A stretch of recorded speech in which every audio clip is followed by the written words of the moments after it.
and the chapter on AI laws and governance was something that I've not read anywhere else, and it really started triggering some thoughts for me, like how we do a KYC, which is know your customer for humans. Is there a platform that could be built called KYA, which is know your agent, and probably there's going to be a new kind of platform where AI agents have to be really looked at, given the fact that there could be challenges of either the failures that could happen, the wrong predictions that could happen, and therefore I really thought of the idea as I read your challenges of managing AI and the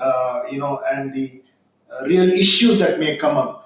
Is there a need for something like a KYA, where if I build an agent, I need to actually put it in some kind of a KYA, and therefore, when I know the agent, I know what it can do, and therefore, you're able to build some guardrails around these agents that people are building. So there's several issues you're raising here, Swami, which is that the beauty of these agents is that you tell them what to do and not how to do it. Right? That's one of the sort of really impressive advances of modern AI, and it goes back to understand of having common sense, right? Of that all you need to do is tell the agent what to do, and it'll figure out how to do it, right? That's powerful, but it's powerful in multiple ways. It's powerful as long as it's doing stuff that you intend for it to do, and that's the right thing to do.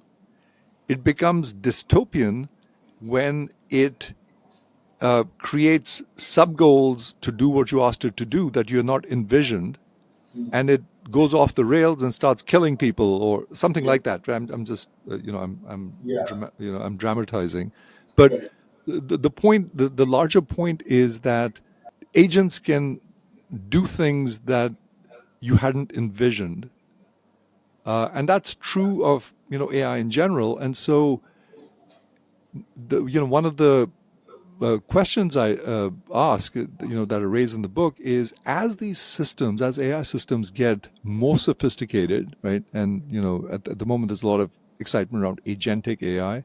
We'll see whether it pans out, to the hype. There's a lot of hype around it, but it's also real.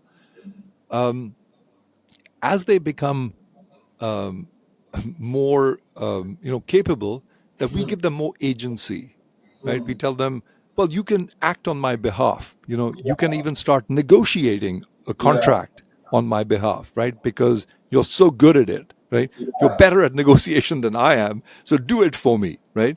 That, you build this amazing negotiation agent, right? That does that. So the concern is that they become so good at this that you give them agency and say, well, act on my behalf, right? And the question I raise in the book is, like, where do you really stop with that? Does the machine now start having rights? And the example in my book is, an agent that runs a business for you, and so John Doe creates a agent that starts running his real estate business, and then it becomes so good that John Doe doesn't even bother with it anymore. The machine keeps doing it, and then one day John Doe passes away, and the machine now realizes that, like, what do I do now? And you know what? I'll keep running the business. And what should I do? Well, maybe I should do this with my subscribers. And it comes up with a brilliant business plan and starts running the business and hires a board, and enters into contracts, right? I mean, is that like a bizarre, unthinkable scenario? I don't think so, right? That is, as these agents get really good, we might start giving them more and more agency. And the question is, where do you stop? And and I take it as far as saying that, maybe Elon Musk and Jeff Bezos will say, after we've passed away, maybe they'll live, they're doing longevity treatments, and maybe they'll live to 120 or 150, but at some point they'll probably pass away, right? And so then the question is, what happens to their wealth? And at the moment it's run by foundations, but my conjecture is that we might get so comfortable with the AI that we say, you know what? I'll leave it to my bot, right? So we'll have we'll have a Vasant bot and a Swami bot and, our own bots that start doing things for us. And we say, you know what, whatever money I have left over, you manage it going forward, in the way I would have if I were alive. You know, Yeah. so that might sound like science fiction at the moment, but we Yeah. may be closer to that scenario, than we realize. And so those are the kinds of issues I'm raising. Now, I talked about rights, but we've also got to think about, restrictions or obligations. In the future, would it be okay for a robot to show up at your doorstep and arrest you for non-payment of taxes? I mean, at the moment, there's no guardrails against that kind of thing, right? We might actually, the IRS or the income tax office in India, which I shudder to deal with, might release its army of drones, Yeah. to go do this kind of stuff. And do we want that kind of future? I don't think so. Yeah. So should we think seriously about sort of restrictions or obligations that AI should have towards human beings?